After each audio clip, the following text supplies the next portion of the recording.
No vídeo de hoje trataremos sobre as deformidades posturais do crânio em bebês, mais conhecidas como plagiocefalias. São revestidas de mitos, conceitos, mas que geram um grau de ansiedade imenso nas famílias e nos cuidadores. Eu sou Thiago Paiva, neurocirurgião pediátrico, e encantado pela possibilidade que a ciência nos dá de promover sempre algo a mais por nossos pacientes e nossas crianças.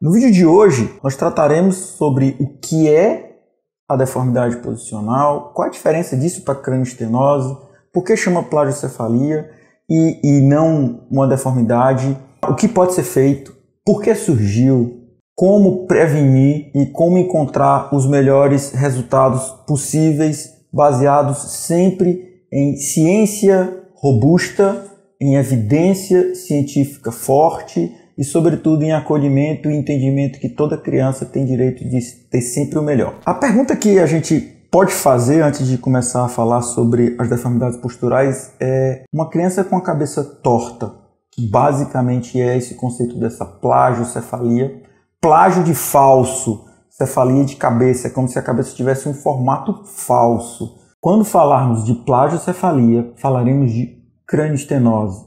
Cranioestenose é um defeito de formação do crânio.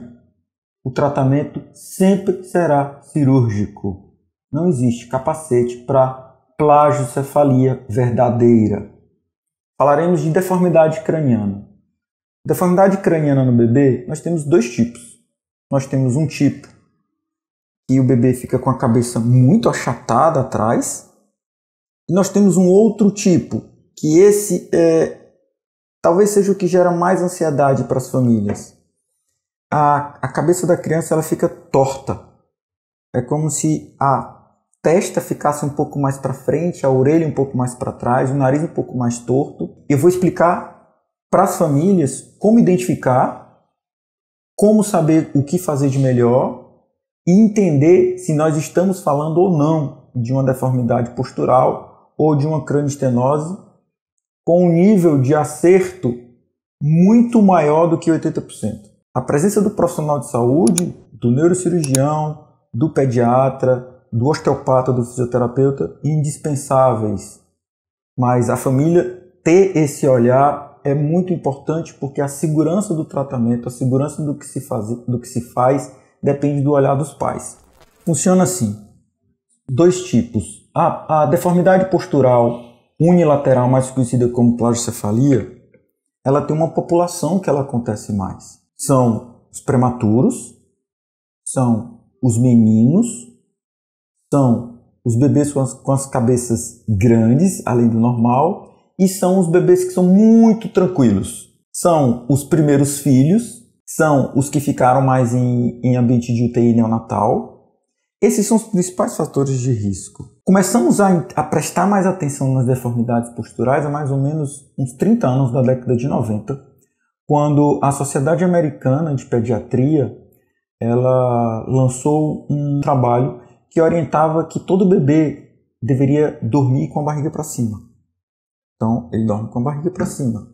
Ao dormir com a barriga para cima, ele vai adquirir três posições. Ou ele vai dormir assim, ou ele vai dormir com a cabeça assim, ou ele vai dormir com a cabeça assim. Quando essas crianças na década de 90 começaram a dormir com a barriga mais para cima, diminuímos em 40% o número de mortes súbitas de crianças que ficavam asfixiadas ao dormirem com a cabeça para baixo. Isso para os bebês, até 3 meses de idade pelo menos. Só que, na medida que nós diminuímos em 40%, mais ou menos em 40%, o número de mortes súbitas de bebê, nós aumentamos em 400% o número de deformidades relacionadas à forma com que o bebê deita, adquirindo uma dessas posições que eu falei para vocês. A primeira e talvez a mais tranquila de se falar é uma deformidade posicional que o bebê dorme sempre nessa posição. Esse bebê ele fica muito tempo nessa posição, a cabeça vai achatando, porque a cabeça vai crescer. Quando a cabeça cresce, os ossos se movimentam porque não é uma cranioestenose, a tendência é que no local onde existe mais pressão, a gente vá amassando e a cabeça do bebê fica muito achatada. Nós chamaremos isso de deformidade postural posterior bilateral. O jeito de prevenir isso, os travesseiros, eles ajudam, que impedem que a cabeça fique completamente em contato. A evitar, nós chamamos de dispositivos de conveniência, que são muito comuns hoje em dia. Bebê conforto, as cadeirinhas. O que a gente vê bem é que os primeiros filhos, pelo grau de ansiedade que gera na família, quanto mais tempo ele fica quietinho, melhor para todo mundo. Se ele dorme e come, é bem mais legal. Só que a gente tem trabalhos que mostram que esses primeiros filhos, atualmente, eles chegam a ficar até 23 horas por dia durante os 3 primeiros meses de vida deitados. Seja no berço, seja no bebê conforto, seja na cadeirinha. E isso gera um achatamento progressivo. Então nós aprendemos nessa hora que os travesseiros na hora de dormir que impedem, que protegem essa região e ficar o menos tempo possível com essas crianças nesses dispositivos de conveniência, eles estão associados a uma diminuição do risco de desenvolvimento das deformidades posicionais posteriores bilaterais. Além disso, existe uma coisa que a gente chama hoje de tummy time. Tummy time são todos os momentos que nós temos com os nossos bebês de fazer com que eles comecem a levantar a cabeça. Seja na hora do banho, seja na hora de brincar, de pôr para rolar para um lado, de pôr para rolar para o outro, de tentar fazer posição de gatinho, de tentar fazer posição de esfinge. Todos esses momentos que são momentos de brincadeira e que nós movimentamos essa criança para um lado e para o outro, são momentos que protegem a criança e elas ajudam na prevenção das deformidades posturais bilaterais. Então chegamos ao conceito, como prevenir, quem são os pacientes, quem são as crianças com mais fatores de risco e quais são as medidas que podem ser feitas. Tá? Uma vez que se segue esse panorama, a necessidade de capacete para essas crianças ela é extremamente baixa. Eu diria que nas deformidades posteriores bilaterais, se a criança é identificada cedo, se os pais têm a noção e os cuidadores têm a noção do que se deve ser feito, a chance de usar capacete aproxima-se de zero. Porque tudo depende da forma com que nós lidamos com o crescimento craniano e que esse crânio ele precisa crescer. Ele vai crescer muito mais nessa idade do que em outras. Falaremos agora sobre as deformidades posturais unilaterais posteriores, que são mais conhecidas como plagiocefalias. Todas as vezes que vocês escutarem falar de plagiocefalia, perguntem se é uma deformidade postural ou se é uma plagiocefalia. Dividir esse conceito em dois, ele é importante porque evita-se que crianças com plagiocefalias verdadeiras sejam tratadas com capacete.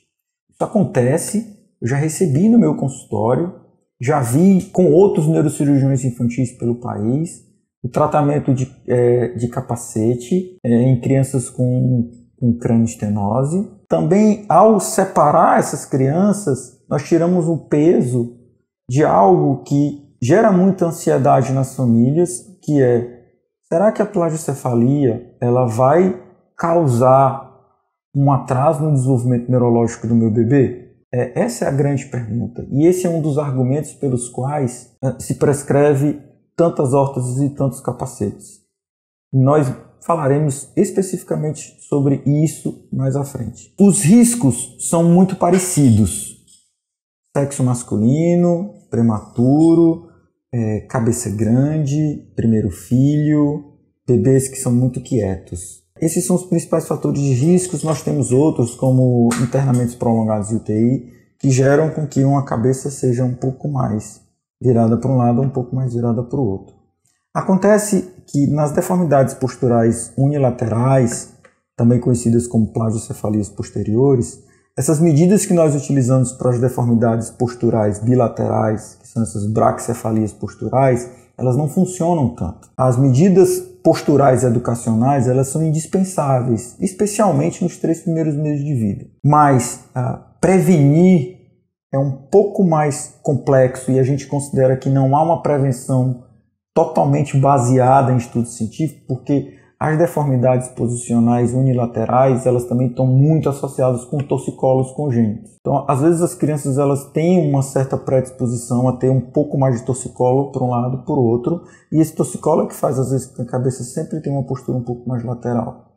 Ao ter essa postura mais lateral e a criança sempre adquirir a mesma posição, a cabeça vai sendo empurrada em um lado só, e ao ser empurrada de um lado só, acontece uma torção das dimensões do crânio. Então, as medidas que nós utilizamos para deformidades posteriores bilaterais, elas não servem tanto, mas elas devem ser consideradas. Tummy time, a hora que a gente tem de brincar com a criança, de tentar levantar, tentar fazer com que ela olhe para um lado, olhe para o outro, a posição de gatinho, botar sobre as pernas, a brincadeira no banho, estimular com que a criança busque os brinquedos e alcance os objetos pelo lado direito, pelo lado esquerdo.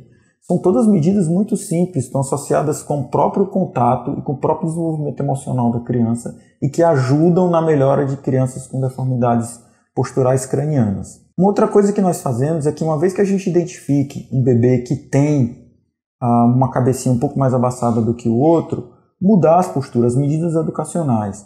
Então, se o bebê ele sempre mama para um lado, a gente tem que começar a criar mamada para o outro. Revezar os dois lados, estimular sobretudo o lado que está menos amassado. Uma outra coisa que se faz é que na nossa cultura o berço ele normalmente está do lado da cama dos pais. Então, se o berço está do lado da cama dos pais e a cabecinha da criança está mais amassada, como se a criança estivesse olhando para esse lado, o que se faz é trocar de lado, para que a criança comece a olhar para o outro lado, porque ela vai tender sempre a olhar para a mãe, ou para a mãe ou para a luz. Então, o lado que a criança está, se um lado está mais amassadinho do que o outro, troca-se o lado. São medidas educacionais, sobretudo quando colocadas em bebês com 2 meses, 3 meses de vida, tem uma melhora em poucas semanas, a gente vê uma melhora grande e muito consistente. Falamos do conceito das medidas educacionais, dos motivos e da presença da associação de torcicolo com as deformidades posicionais unilaterais. Mas existem graus para isso. E eu vou explicar a vocês como identificar se nós estamos falando de uma deformidade postural ou de uma plagiocefalia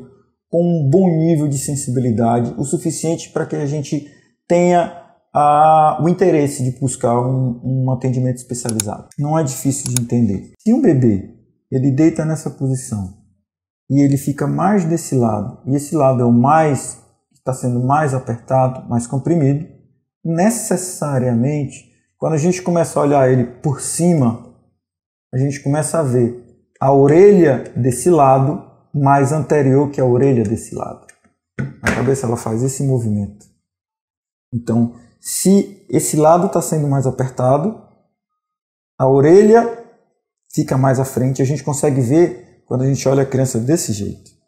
A gente olha desse jeito, a gente começa a ver que uma orelha está mais à frente, depois nós temos um outro grau que a testa está mais à frente, depois nós temos um outro grau que a raiz do nariz está mais torta por outro lado, e depois nós temos um outro grau que a maçã do rosto, que é a maxila, ela está mais para frente do que para o outro lado. E nós temos um outro grau que essa torção é tamanha que essa região aqui, ela vira completamente, ela vem para trás. São graus que nós utilizamos numa classificação que eu particularmente uso muito no meu consultório. É uma classificação simples, chamada de classificação de Argenta. Depois a gente põe para vocês verem e partilharem com outras pessoas, com os fisioterapeutas, com outras famílias. Essa classificação, apesar de ser uma classificação simples, ela dá uma dimensão de quais crianças nós podemos pensar em dispositivos de capacetes e quais crianças nós diremos que não precisam de capacetes. A justificativa que se dá, e é nessa hora que é importante entender, é para quem que nós estamos tentando tratar algo. Se é para tirar foto, se existe uma cultura da criança perfeita na internet que diz que todas as dimensões têm que ser perfeitas e que nós temos até livros para ensinar as famílias a fazerem isso. Os capacetes, eles são bonitos nas fotos, eles são lindos de aparecerem, mas eles são dispositivos que, além de serem muito caros para o que eles se propõem, num local quente, em um país tropical como o nosso, se não for um dispositivo bem feito, bem cuidado, leve, arejado, nós temos chances consideráveis de queimaduras de pele, de perda de cabelo, porque um capacete desse, para vocês terem uma ideia, ele deve ficar na criança pelo menos 23 horas por dia durante uns 4 meses. Não pode ser tirado, porque é isso que vai ajudar a remodelar. Se a cabeça cresce e os ossos estão soltos e eu coloco um capacete, à medida que a cabeça cresce, esse capacete vai se adequando e a cabeça vai adquirindo sentidos melhores. O tratamento das deformidades posturais, principalmente as unilaterais, ele vai desde o primeiro trimestre, muito mais fortemente até os 6 meses, onde a gente consegue remodelar muita coisa, até mais ou menos 1 ano e meio, 18 meses de idade. Quanto mais cedo se diagnosticar, melhores são os resultados. Diagnosticar essas crianças significa também diagnosticar a possibilidade de um torcicolo. Torcicolo com deformidade postural unilateral ou plagiocefalia posterior devem ser tratados em conjunto. Por isso é que o principal profissional é um fisioterapeuta ou um osteopata que entenda dessa dinâmica. Essa musculatura, uma vez que ela é manipulada com terapias específicas, com manobras específicas, ela relaxa, e ao relaxar essa musculatura posterior, a criança ela começa a ter mais facilidade. É como quando nós estamos com torcicolo. Quando nós temos torcicolo, fica difícil a gente fazer esse movimento.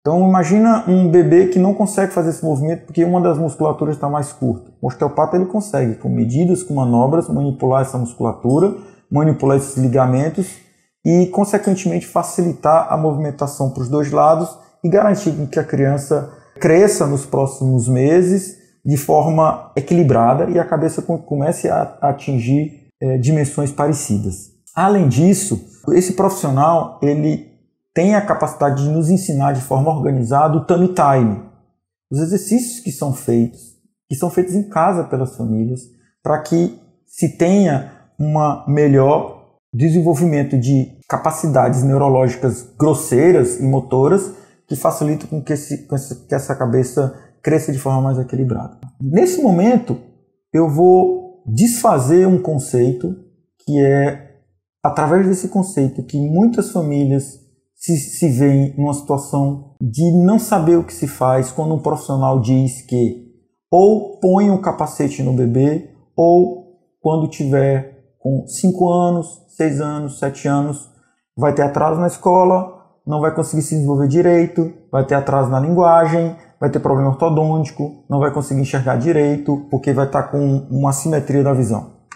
Isso não é verdade. O capacete ele não garante isso. Para 95% das crianças que têm deformidades posturais, se eu acompanho essas crianças, se eu diagnostico elas na mesma época, quando eu chego aos 2 anos de idade, as dimensões estão muito parecidas. Do grupo que usou capacete e do grupo que não usou capacete. O que o capacete faz, nesses 95% dos casos, é moldar esse crânio de forma mais rápida.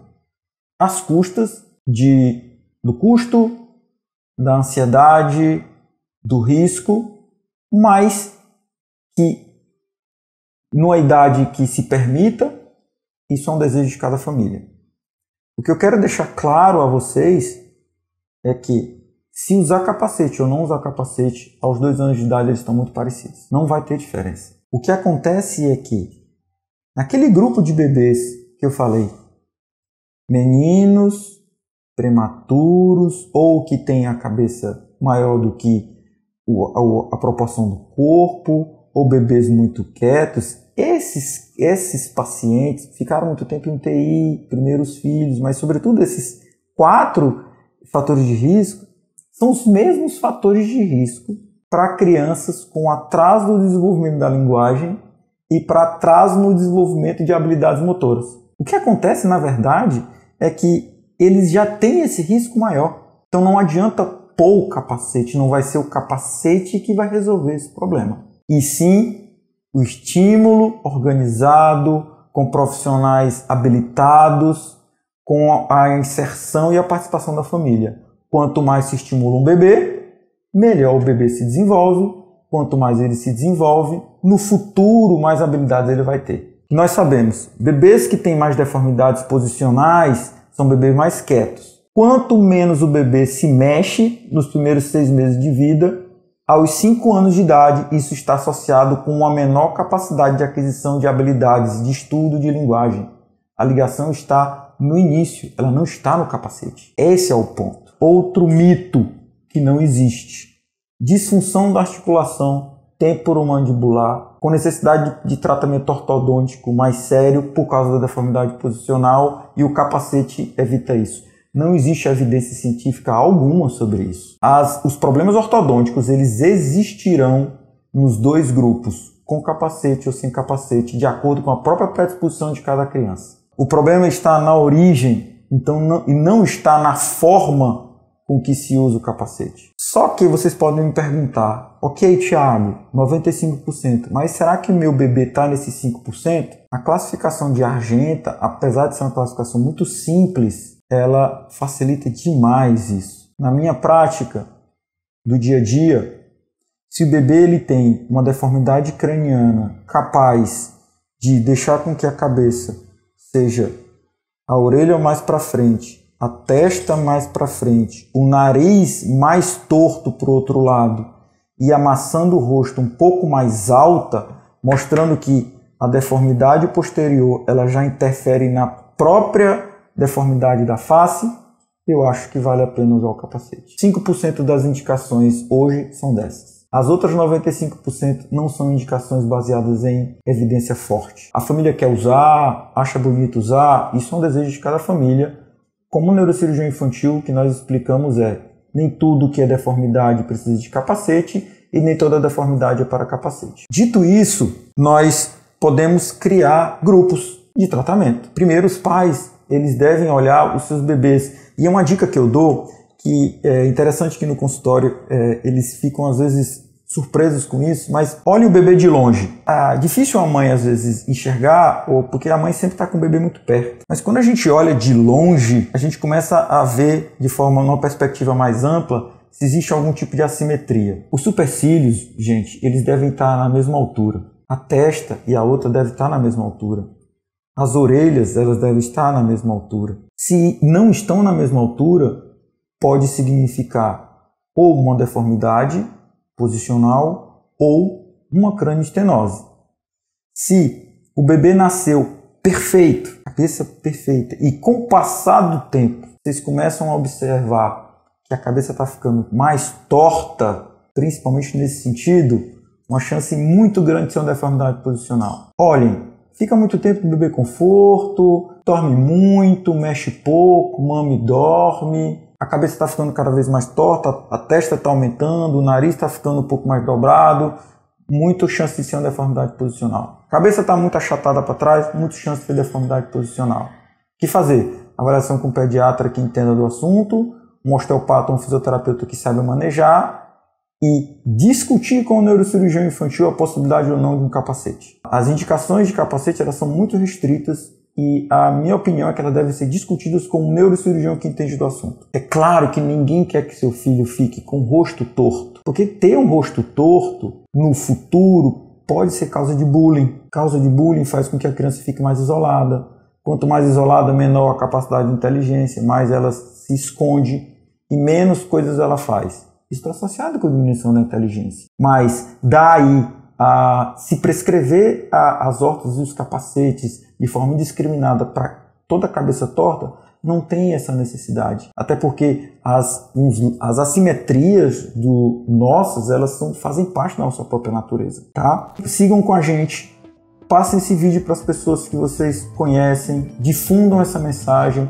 Quanto mais cedo pudermos diagnosticar as deformidades posturais nas crianças, melhor será o resultado, melhor será o tratamento e assim poderemos proteger e poderemos ajudar e fazer cada vez mais pelas crianças das nossas vidas. Até a próxima!